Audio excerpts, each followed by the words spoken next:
And what I'll do is I'll stand right here. Okay. So talk to me about when you first learned CPR and why.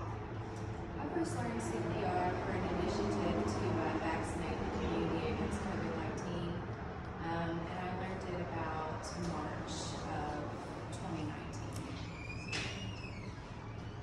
And was that through your job, or was that something you kind of just like went out and did on your own? It was through my job.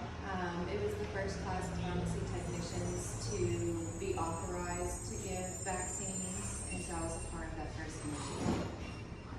And so now I understand this whole story started at the Thriller Parade downtown in 2021. Can you kind of tell the story of events from your point of view that night?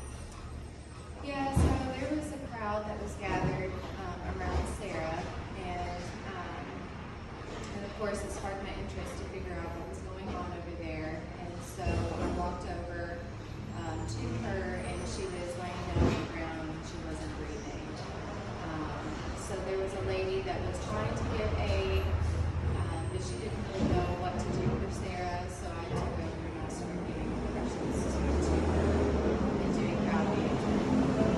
And you know, in situations like that, there's fight or flight, right? So what was your reaction? Did you even second guess whether or not you should jump in and perform the CPR? What was your thought process like? So fight or flight, I usually fight with my response. And I guess because my training was so fresh, I had the confidence to apply that for her. It was about 6 months prior to this incident, and so I just did what needed to be done. And we were talking about it in our interview, I don't know if you could over here or not, but 10 minutes of CPR, that is no easy thing. You talk about kind of what was going through your head, you know, through all of that before first responders were able to show up. What I was thinking is that I am her manual heartbeat, and that I need to continue to do that for her and keep that normal rhythm going to provide oxygen to her vital organs.